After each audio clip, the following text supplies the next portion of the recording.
የንስሐ ጸሎት አቤቱ ዓለሙን ሁሉ ያዝ። ጌታችን እግዚአብሔር አብ የነፍሳችንና የሥጋችን የደመ ነፍሳችን ቁስል የምታድን አንተ ነህ። በአንድ ልጅ በጌታችን በአምላካችንና በመድኃኒታችን በኢየሱስ ክርስቶስ አፍ ተናግረሃልና ለአባታችን ለጴጥሮስ እንዲህ ብለህ የተናገረውን አንተ መሠረት ነህ። በዚህ መሠረት ላይ ክብርት ቤተክርስቲያንን እሠራታለሁ።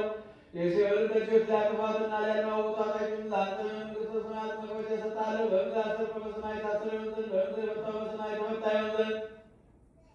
ወንዶችም ሴቶችም ባሮች ሁሉ በየስማቸው ተፈቱ፣ ነፃ የወጡ ይሁኑ። በመንግሥቱ ውስጥ ቃላት በደለኛ በመሆን በእኔ በባሪያ ቃል በማወቅም ባለማወቅ ቢሰሩ አቤቱ እኒህን ባሮችና አባቶችንና ወንድሞችን እህቶችን አጽንተህ ጠብቃቸው። ዳግመኛ አንተ በደለኛ የመሆን እኔ ወራዳነትና የተፈታኝ ልዩ ሦስት የሚሆኑ በሚሆኑ በአብና በወልድ በመንፈስ ቅዱስ ቃል ተፈቱ፣ ነፃ የወጡ ይሁኑ። አንተ በደለኛ በመሆን በእኔ በባሪያ ቃል መሐሪ ይቅር ባይ ሰው የምትወድ አምላካችን እግዚአብሔር የዓለሙን ኃጢአት የምታርቅ ወንዶችና ሴቶችን ባሮችን ንስሐቸውን ተቀበል። ዘላለም ድረስ የምንጠራን ገለጽላቸው። አቤቱ ኃጢአታቸውን ሁሉ ይቅር በላቸው። ቸር ሰውን የምትወድ አንተ ነህና ይቅር ባይ አምላካችን እግዚአብሔር ሆይ መዓትህ የራቀ ምሕረትህ የበዛ እውነተኛ የምትሆን የእኔን ኃጢአትን አስተስርይልኝ። ወንዶችንና ሴቶችን ባሮችን ከሁሉ ከበደል ከመርገም ሁሉ አድናቸው።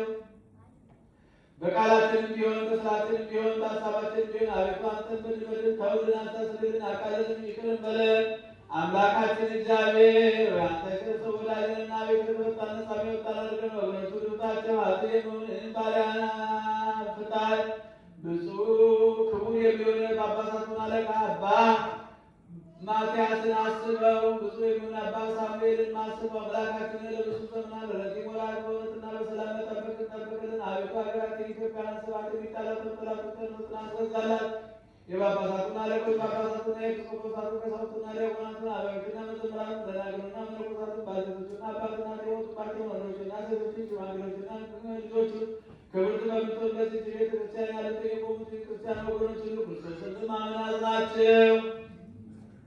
አቤቱ በቀናች ሃይማኖት ሆነው የሞቱትንና ያረፉትን የአባቶቻችን ወንድሞቻችን የእህቶቻችን የፍቅርተ ማርያምን የወለተ ማርያም ሁሉ አስባት። ነፍሶቻቸውን በአብርሃምና በይስሐቅ በያዕቆብ አጠገብ አኑር። እኛንም ከኃጢአት ሁሉ ከመርገምም ከበደልም ሁሉ ከክህደትም ሁሉ በሐሰት ከመማልም ሁሉ ከመገዘት ሁሉ አድነን። በክህደትና በርኵሰት ከአላውያንና ከአረማውያን ጋር አንድ ከመሆን አድነን። አቤቱ ጥበብንና ኃይልን ልብንና ልቡናን እውቀትን ስጠን። እንግዲህ ከሚፈታተን ከሰይጣን ሥራ ሁሉ እስከ ዘላለሙ እንድን ትሸሽ ዘንድ አቤቱ ሁልጊዜ ፈቃድን ውድን ትእዛዝን ስጠን።